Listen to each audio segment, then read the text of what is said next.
রব্বিরহামহুমা কামা রব্বায়ানি সগীরা।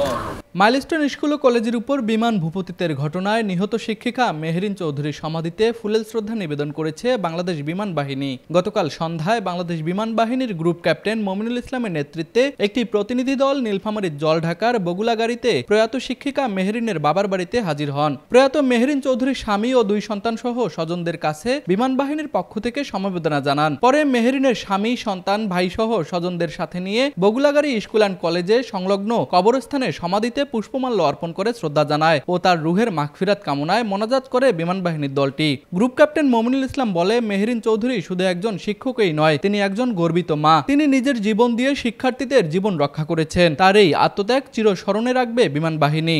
বাংলাদেশ নার্সিং ও midwifery council অনুমোদিত এবং রাজশাহী মেডিকেল বিশ্ববিদ্যালয় অধিভুক্ত উত্তরাঞ্চলের স্বনামধন্য nursing college Rangpur community nursing college 3 বছর মেয়াদী ডিপ্লোমা ইন মিডওয়াইফারি কোর্সে বিশেষ ছাড়ে ভর্তি চলছে। ভর্তির জন্য যোগাযোগ করুন www.rcncbd.com অথবা কল করুন 01708907294 অথবা 013328543031 নম্বরে।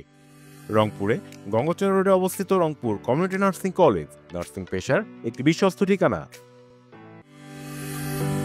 Rangpur community nursing college. গত পরশুদিন একটা বিমান দুর্ঘটনা হয়েছে। আমাদের একজন পাইলট অ্যাজ ওয়েল এজ আমাদের অনেকটা স্কুলের কোমলমতি বাচ্চারাও আহত হয়েছে এবং অনেকে মারা গিয়েছেন। তার মধ্যে হচ্ছে আমাদের যে এখানকার আমরা এখানে আসছি আমাদের মেহরিন ম্যাডাম, ওনার যে অবদান, উনি একজন শিক্ষক ছিলেন না শুধু, উনি ছিলেন মায়ের মতো। তার প্রমাণ করে গিয়েছেন উনি প্রায় 20টা শিশুকে মৃত্যুর হাত থেকে রক্ষা করে এবং উনি নিজের জীবন দিয়েছেন। এর চেয়ে বড় আর কিছু হতে পারে না। সো ওনার বাংলাদেশ বিমান বাহিনীর প্রধান এবং বাংলাদেশ বিমান বাহিনীর পক্ষ থেকে তার রুহের মাগফিরাত করছি এবং তার জন্য আমরা দোয়া করতে এবং তার পরিবারবর্গের সবার ধৈর্য এবং শক্তি দান করুক এই কামনাই করছি। অ্যাকচুয়ালি মেহরিন ম্যাডাম, আমি এখানে জানতে পারলাম উনি আমাদের শাহিনী স্কুলের স্টুডেন্ট ছিলেন এবং ওনার শ্বশুরও বাংলাদেশ এয়ারফোর্সের একজন গর্বিত সদস্য ছিলেন। এখন আর কিছু বলার নাই, কারণ এখন আমাদেরই পরিবারের একজন সন্তান। সো আমরা ওনার জন্য এবং বাংলাদেশ বিমান বাহিনীর প্রধান, উনি পরিবার সন্তান না হলে অনেক কিছু করার প্ল্যান করে রাখি। এখন ইনশাআল্লাহ আমরা ওনার জন্য আমরা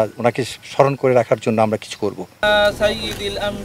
নীলফামারী প্রতিনিধি তাহিরুল ইসলামের পাঠানো তথ্যচিত্রে তুষার আচার্য, ডেস্ক রিপোর্ট, RCTV।